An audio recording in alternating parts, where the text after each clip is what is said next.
নমস্কার, দেখছেন কলকাতা টিভি। আপনাদের সঙ্গে রয়েছি আমি ঋষিকেশ। শুরু করছি সংবাদ সারাদিন। বার্থ সার্টিফিকেটে নাম সংশোধনের নয়া গাইডলাইন। ইচ্ছে মতো সংশোধন নয়, তথ্য প্রমাণ দেখেই নাম নথিভুক্ত। শিশুর নাম বদল করা যাবে না কোনোভাবেই। জন্মের সময়, তারিখ এবং জায়গা পরিবর্তন করা যাবে না।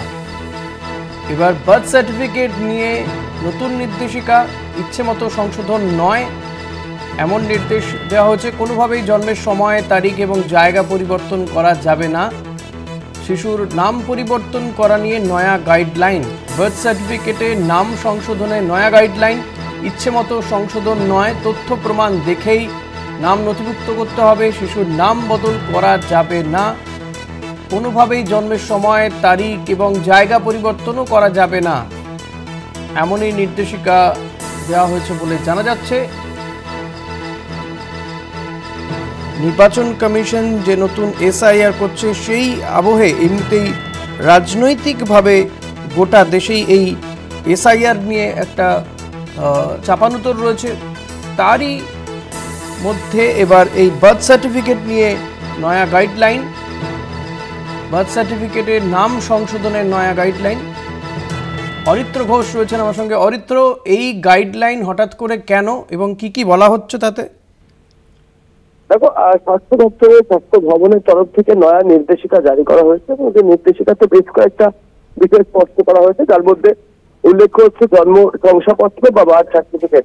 স্বাস্থ্য দপ্তরের তরফ থেকে কলকাতা কর্পোরেশন, স্বাস্থ্য বিভাগ, পঞ্চায়েত দপ্তর, আরবান ডেভেলপমেন্ট এবং মিউনিসিপাল অ্যাফেয়ার্স ও জেলা শাসকের কাছে জন্ম এবং মৃত্যু শংসাপত্র সংক্রান্ত একটি নির্দেশিকা তারা পাঠিয়েছেন।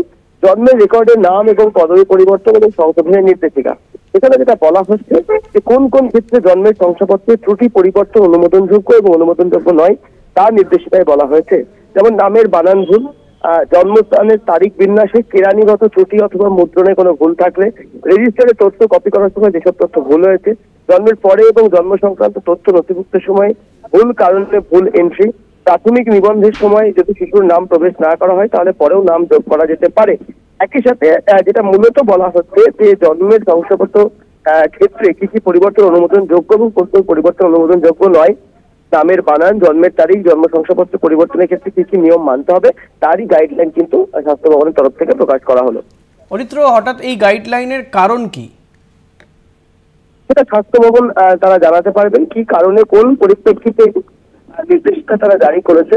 তবে যে নির্দেশিকা হাতে যে বিষয়টা অনুমান করা যাচ্ছে যে সাধারণ মানুষের ক্ষেত্রে জনসাকে তারা একটা বিষয় সুস্পষ্ট করে দিতে চাইছে যে কি কিভাবে যদি কেউ জন্মের শংসাপত্র তারা এডিট করতে চান বা পুনরায় নথিবদ্ধ করতে চান তাহলে কি কিভাবে করবেন, কিভাবে করবেন, সেই বিষয়টি কিন্তু জানানো হয়েছে। এর সঙ্গে কি এসআইআর এর কোনো যোগ রয়েছে, বা যে এসআইআর হওয়ার কথা এই মাস থেকেই এ রাজ্যেও বিহারের মতন, তার সঙ্গে কোনো যোগ রয়েছে? সেই কারণেই কি এই ধরনের গাইডলাইন হতে পারে?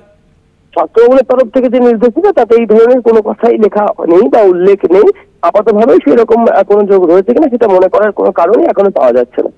ধন্যবাদ অরিত্র। কথা বলছিলাম আমাদের প্রতিনিধি অরিত্র ঘোষের সঙ্গে।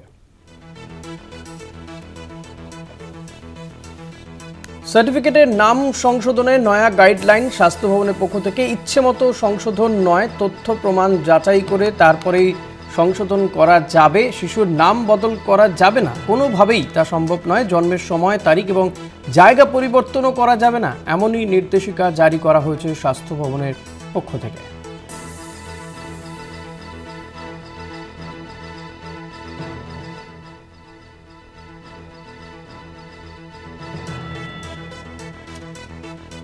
বার্থ সার্টিফিকেটের নাম সংশোধনের ক্ষেত্রে নয়া গাইডলাইন। স্বাস্থ্য ভবনের পক্ষ থেকে গাইডলাইন দেওয়া হয়েছে। ইচ্ছে মতো সংশোধন নয়, তথ্য প্রমাণ দেখেই নাম নথিভুক্ত করতে হবে।